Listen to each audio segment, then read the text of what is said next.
Assalamualaikum warahmatullahi wabarakatuh. Berjumpa kembali di channel ini. Salam sejahtera untuk kita semua. Berikut akan saya sampaikan dua aturan baru dari pemerintah yang akan berlaku sejak 1 Juli 2022.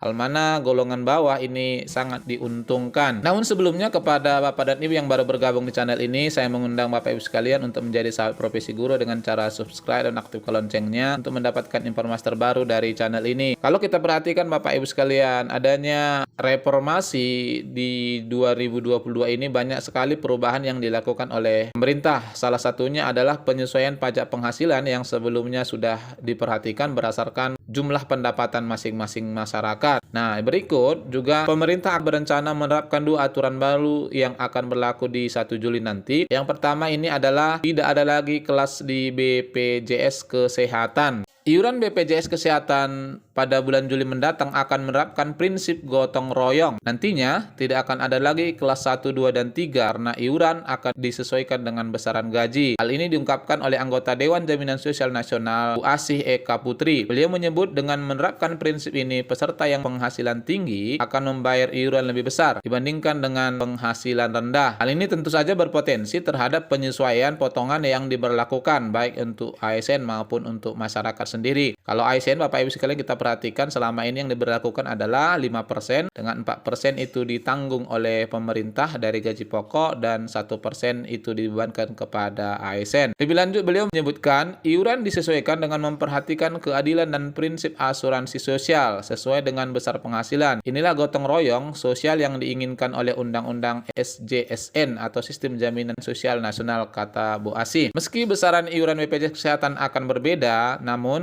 beliau memastikan bahwa fasilitas yang disediakan kepada setiap masyarakat itu akan sama. Saat ini, kata Bu Asih, pihaknya bersama otoritas terkait sedang menyusun formula iuran BPJS Kesehatan yang bisa memenuhi prinsip asuransi sosial. Berbagai keputusan masih disimulasikan dan kepastiannya akan diatur dalam revisi Peraturan Pemerintah Nomor 82 Tahun 2018 tentang jaminan sosial. Bu Asih menegaskan peserta tidak bisa mundur dari kepesertaan BPJS Kesehatan kecuali meninggal dunia. Lalu masyarakat yang tidak mampu disarankan agar mendaftar sebagai penerima bantuan iuran atau PBI. Sepanjang dia layak sebagai fakir miskin, iurannya akan dibayar pemerintah, ungkapnya. Dalam hal ini, pemerintah mewajibkan setiap warga negara Indonesia memiliki BPJS Kesehatan, meskipun yang bersangkutan sudah memiliki jaminan kesehatan lain. Bahkan kini, beberapa layan publik mulai dirasakan memakai kartu BPJS Kesehatan. Jadi ini yang pertama Bapak Ibu sekalian, dengan adanya prinsip gotong royong ini, maka semua masyarakat akan mendapatkan fasilitas yang sama terkait dengan jaminan kesehatannya. Yang kedua yang akan diterapkan juga di 1 Juli nanti adalah terkait dengan pembelian pertalit bagi masyarakat harus melakukan pendaftaran mulai 1 Juli. Dikutip dari CNBC Indonesia, PT Pertamina melalui anak usahanya PT Pertamina Patra Niaga berencana mengatur pembelian jenis bahan bakar minyak atau BBM khusus penugasan atau JBKP seperti pertalit dan BBM solar subsidi. Pembeli diwajibkan untuk mendaftarkan diri ke website Pertamina mulai 1 Juli 2022. Pihak Pertamina sendiri akan memberikan waktu kepada masyarakat pembeli bensin pertalit untuk segera mendaftar ke website tersebut. Registrasi disebutkan mulai 1 Juli 2022.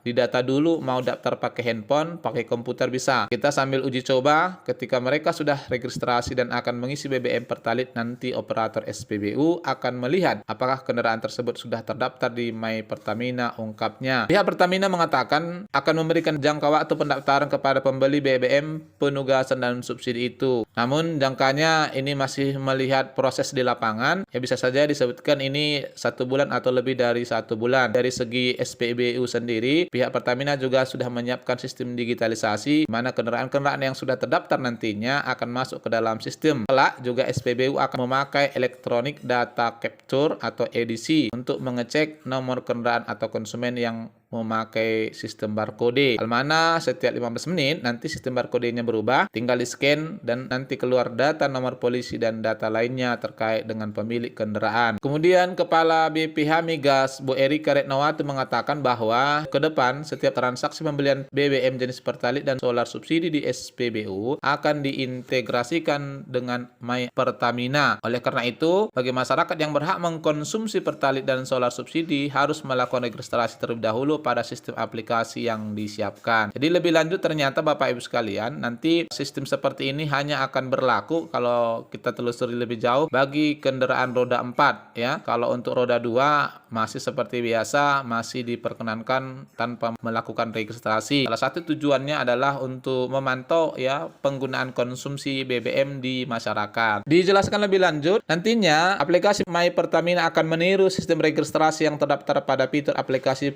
Peduli Lindungi yang selama ini sudah diterapkan oleh pemerintah, terutama dalam mencegah penyebaran kasus COVID-19. Kira-kira kendala masalah di jaringan, kemudian juga di pelosok, orang nggak punya HP, nanti itu kita cari jalan keluarnya, ungkapnya. Salah satu alternatifnya adalah mungkin menggunakan jalur manual dengan memasukkan nomor polisi, jadi upaya yang dilakukan oleh Pertamina untuk meningkatkan pengawasan agar lebih tepat sasaran. Adapun implementasi dari penerapan aplikasi My Pertamina sebagai alat transaksi pembayaran pembelian BBM di SPBU juga masih menanti usulan revisi Peraturan Presiden Nomor 191 Tahun 2014 tentang penyediaan dan distribusian dan harga jual eceran bahan bakar minyak beserta petunjuk teknis pembelian BBM jenis Pertalite rampung terlebih dahulu. Bu Erika sendiri menargetkan aturan tersebut dapat selesai paling lambat pada September mendatang. Dengan begitu, maka kendaraan yang dikategorikan sebagai kendaraan mewah tidak dapat lagi menenggak solar subsidi atau Pertalite dengan bebas. Sebetulnya disebutkan kami di BPH Migas dan ada target sendiri. Kami ingin mulai bulan Agustus, paling lambat September itu sudah bisa diberlakukan. Tapi tentu saja kewenangan itu bukan di kami. Karena itu Perpres kami tunggu saja dipanggil untuk membahasnya, kata Bu Erika. Lebih lanjut beliau menjelaskan dalam usulan revisi Perpres itu, selain mengidentifikasi ulang konsumen pengguna dari BBM solar subsidi, pihaknya juga akan melakukan perubahan kepada siapa yang berhak menggunakan solar subsidi maupun Pertalite. Jadi inilah Bapak Ibu sekalian ya, dua aturan baru yang nantinya akan diberlakukan oleh pemerintah sejak 1 Juli. Semoga bermanfaat. Wassalamualaikum warahmatullahi wabarakatuh.